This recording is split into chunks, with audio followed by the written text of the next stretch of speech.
Hello everyone, this is Aman Kumar, an English trainer, और मैं हाजिर हूँ हमारे स्पोकन इंग्लिश सीरीज के सबसे पहले वीडियो के साथ। हालांकि इससे पहले भी हमने एक वीडियो अपलोड किया था जिसमें हमने alphabet, vowel, consonant, semi vowel and so on ऐसे कुछ इन्फॉर्मेशन के बारे में डिस्कशन किया था।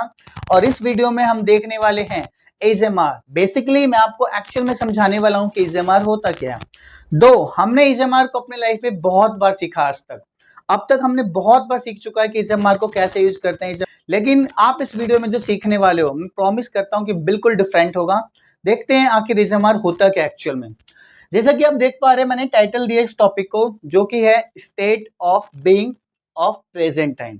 खैर, ये प्रेजेंट टाइम मैंने इसलिए लिखा है क्योंकि हम प्रेजेंट टाइम की बात करने वाले हैं। सबसे पहले हम ये समझते हैं कि स्टेट ऑफ बीइंग होता क्या है। जैसा कि आपको पता होगा, स्टेट का मतलब होता है अवस्था, अगर मैं हिंदी में बोलूं तो। और अगर इसको इंग्लिश में बताऊं, स्टेट का मतलब पोजीशन हो सकता है, कंडीशन हो सकता है, सिचुएशन हो सकता है। लेकिन किस चीजों का? किसी भी चीजों का कंडीशन हो सकता है, किसी भी व्यक्ति का कंडीशन हो सकता है, सिचुएशन, स्थिति हिंदी में बोलूं तो। इन्हीं सभी को बोला जाता है स्टेट। और बीइंग का मतलब क्या होता है? बीइंग का सिंपल मतलब होता है होना।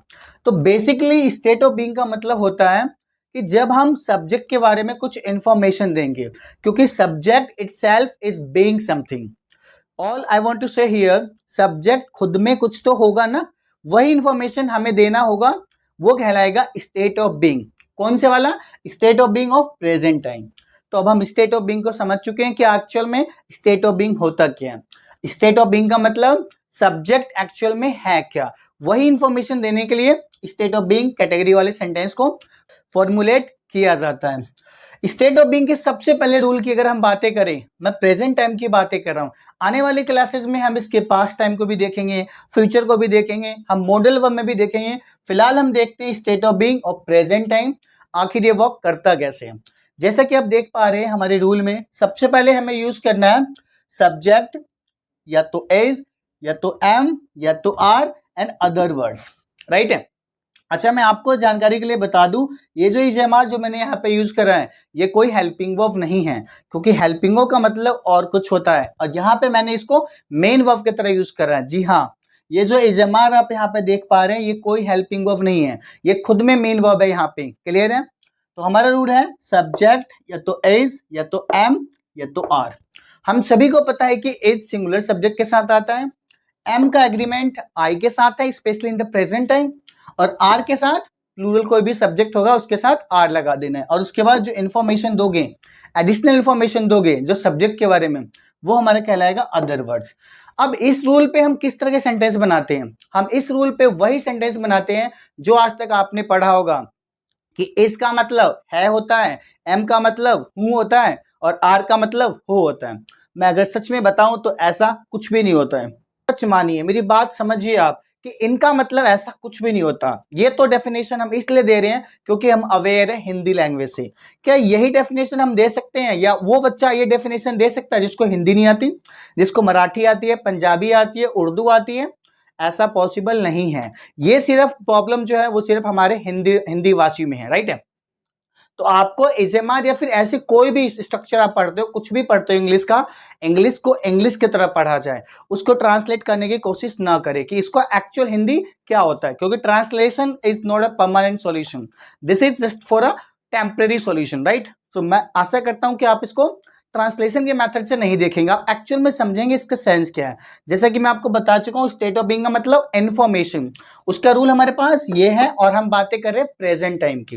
जरा कुछ सेंटेंस फॉर्मुलेट करके देखते हैं।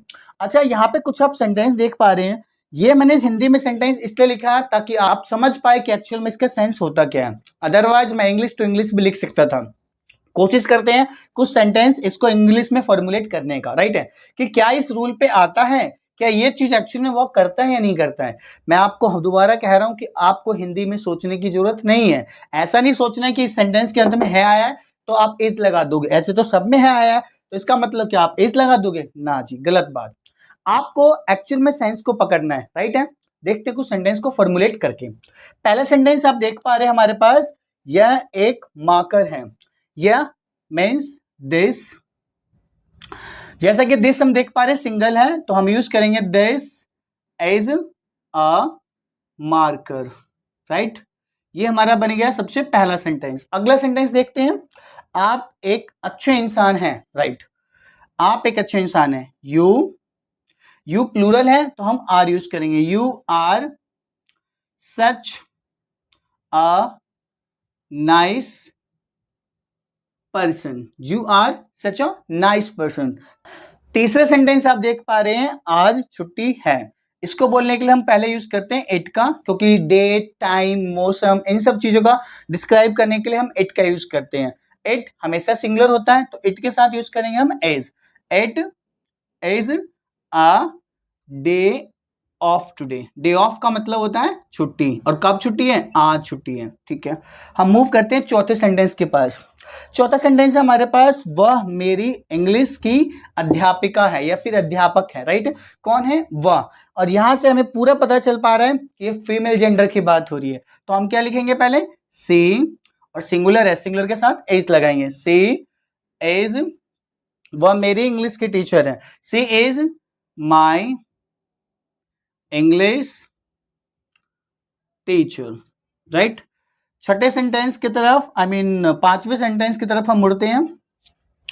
हम आपके दोस्त हैं। हम आपके दोस्त हैं means we are your friends, right. छठे सेंटेंस की तरफ हम देखते हैं। वह दोषी है, मतलब कोई व्यक्ति या तो मेल या फीमेल हो सकता है जो दोषी है। खैर हमें इसे ये पता चल रहा है कि हाँ किसी मेल पर्सन की बात हो रही है, तो हम यूज करने वाले ही के साथ सिंगुलर है, सो ही इज गिल्टी। गिल्टी का मतलब होता है दोषी, राइट है। सातवां सेंटेंस को देखते हैं हम।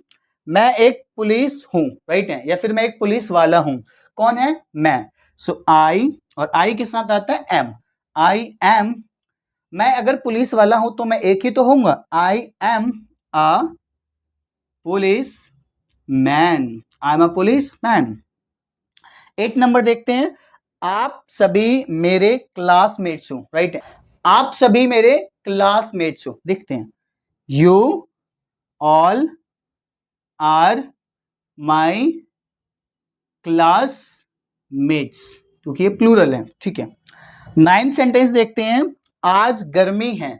मैंने अभी अभी आपको समझाया था कि जब हम वेदर की बात करते हैं, टाइम की बात करते हैं, डेट की बात करते हैं, नॉन लिविंग थिंग्स की बात करते हैं, तो हम इट का यूज करते हैं। तो आज गर्मी है, ये एक वेदर है, तो हम क्या बोलेंगे? It is hot today. Last sentence हम देखेंगे। आज अच्छा मौसम है।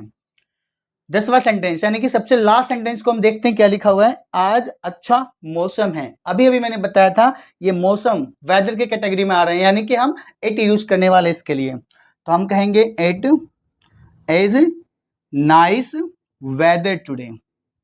It is nice weather today. तो आप देख सकते हैं हमने किस तरीके से इस सेंटेंस को फॉर्मुलेट करा है। मैं आपको फिर बताना चाहता हूं कि आप कृपया किसी भी सेंटेंस फॉर्मेशन को या किसी भी हिंदी को हिंदी से इंग्लिश ट्रांसलेट करने की कोशिश ना करें। यानी कि मैं बस यही बताना चाह रहा हूं कि एजमर खैर हमने बहुत बार पढ़ा है, लेकिन हमने कैसे पढ़ा था कि एस का मतलब है होता है, आर का मतलब हो होता है, एम का मतलब हूं होता है। ऐसा कुछ भी नहीं होता है। एक्चुअल में इस तरह के सेंटेंस की कैटेगरी को कहा जाता है स्टेट ऑफ बीइंग, राइट।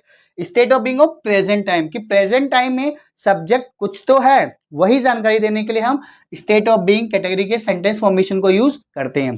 मैं आशा करता हूं कि आपको state of being of present time समझ में आ गया होगा। और ये अभी हमने करा पॉजिटिव सेंटेंसेस। अगले वीडियो में मैं इसके नेगेटिव और इंट्रोगेटिव के बारे में बात करूंगा। तब तक के लिए मैं वीडियो को यहीं पे एंड करता हूं, और हम फिर मिलेंगे अनदर वीडियो में नेगेटिव और इंटेरोगेटिव सेंटेंस के साथ। If you like this content then please like, share and subscribe to my YouTube channel. Thank you so much guys.